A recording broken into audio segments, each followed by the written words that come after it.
Penses-tu que nous aurons beaucoup de clubs à cette 30e Assemblée générale?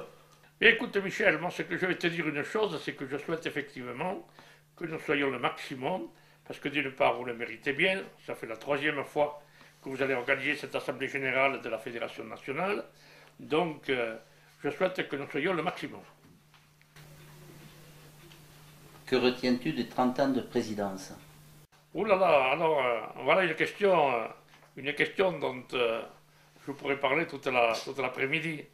Mais je ne retiens finalement que du bon. Voilà. La preuve, c'est que je suis entouré avec des gens qui ont bientôt, comme moi, 30 ans d'ancienneté dans cette fédération. Je crois que nous pouvons être les uns et les autres très fiers. Que penses-tu des cibistes en règle générale? Écoute, les civistes en règle générale, moi je dis tout simplement que ce sont des gens de grand cœur. Quand on voit tous ces bénévoles qui, tous les week-ends, font des sacrifices, surtout par les temps qui courent, parce que c'est vrai qu'on passe quelques années qui ne sont pas très très faciles, quand je vois ces gens qui, par n'importe quel temps, vont faire de la sécurité au service des sportifs, mais au service de tout le monde, les civistes que nous sommes et les civistes que vous êtes des gens qui pensaient qu'à une seule chose, l'aide, l'assistance, l'entraide, le secours. Bravo messieurs, bravo mesdames. Crois-tu que le retour de la propagation va rameuter les anciens civistes? Honnêtement, je le pense. Personnellement, je veux en rester convaincu. Nous le voyons un peu tous les jours, je vois quand même des anciens qui reviennent. Alors très certainement, il ne faut pas quand même se faire trop de cinéma. Ne pensons pas retrouver le grand phénomène de la CB que nous avons connu dans les années 80, 90, 95. Mais je trouve que nous avons bien stabilisé l'effectif de notre fédération depuis maintenant 10 ans. Je vois cette année, nous venons de récupérer 7 nouveaux clubs, ce qui démontre bien qu'il y a un renouveau de la Citizen Band. Donc, soyons et restons toujours optimistes. Comment es-tu venu en Creuse à cette 30e Assemblée générale? Bien, écoute, je suis venu, comme tu le sais, j'ai fait un petit peu de bronchite et honnêtement, je ne me serais pas senti capable de venir en conduisant le véhicule. Donc, j'ai demandé à mon ami Roland, qui m'avait fait des propositions déjà pour nous accompagner en Italie, et j'ai eu beaucoup de regrets qu'il ne puisse pas nous y accompagner. Et quand je lui ai parlé de la Creuse, il m'a dit, écoute André, je me ferai un plaisir de t'y accompagner. Donc je remercie beaucoup Roland Lafaille, qui est notre représentant responsable régional pour la région Midi-Pyrénées et qui est responsable du BACB de Bagnères de Bigorre, une association vraiment exemplaire au niveau de notre fédération et nous en sommes très fiers. Que penses-tu du plan communal de sauvegarde? Bien, le plan de sauvegarde communale, pour moi maintenant, c'est mon cheval de bataille numéro un. J'estime qu'aujourd'hui, nous avons une ancienneté, une notoriété, une crédibilité au niveau national pour que nous soyons inclus très officiellement, je dis bien au niveau national, dans ce plan de sauvegarde communale. Maintenant, il est bien évident que pour faire reconnaître la fédération à ce niveau-là, on nous demande qu'il y ait 15 associations qui en soient déjà reconnues. Donc nous pensons déjà que peut-être d'ici très peu, 3 conventions seront signées. Une, je pense sur Guéret, là, chez vous autres, une autre au Pays Foyel, avec le CCPF, et l'autre avec le Maras 34. Donc, le problème, c'est d'enclencher le processus. Et le processus est en train de bien démarrer. Je pense que là, on a une très bonne carte à jouer. Vous savez, vous avez pu voir le déplacement de nos amis italiens il y a un an en arrière, à notre 29e Assemblée Générale. Ils seront présents là, à notre 30e Assemblée Générale. Ils vont se déplacer avec un PC radio ultra moderne que vous avez déjà vu en photo. Là-bas, cela ne pose pas de problème en Italie. Ils sont vraiment inclus. Ils ne font qu'un entre sécurité civile, pompiers, etc., etc. Chez nous encore, bon, on nous a laissé un petit peu à part. Mais je reste convaincu, parce que vous êtes tous, les uns et les autres, de vrais opérateurs radio. Il faut quand même savoir, excusez-moi d'être peut-être un petit peu long, mais il faut quand même savoir que d'un moment à l'autre, sur un département, nous pouvons être privés complètement d'électricité. Eh bien, vous avez aujourd'hui, les uns et les autres, des associations qui avaient tout le matériel nécessaire radio.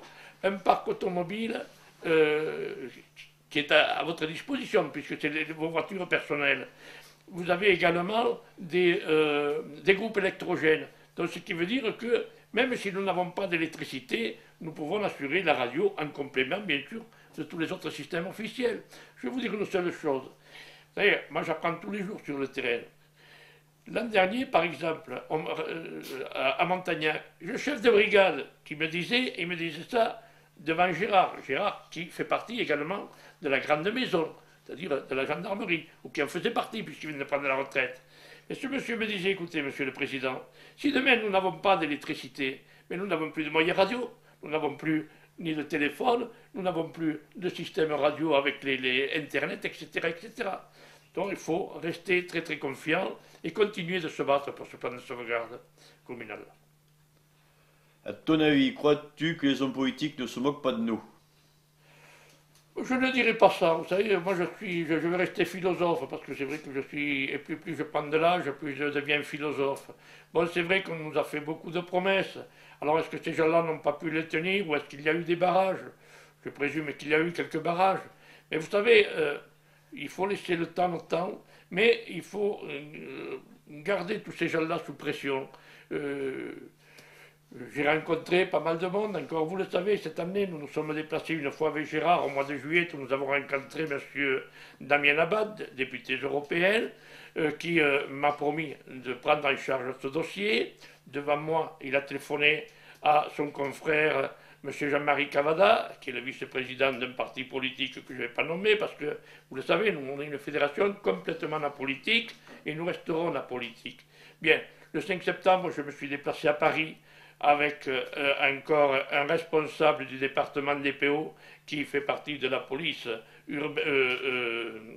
municipale, qui a une responsabilité au niveau de la police municipale, qui maîtrise très très bien le plan de sauvegarde communal. Nous avons exposé tous nos objectifs à ces deux parlementaires européens. Bon, ils nous ont dit qu'ils allaient intervenir auprès du ministère de l'Intérieur. Nous attendons.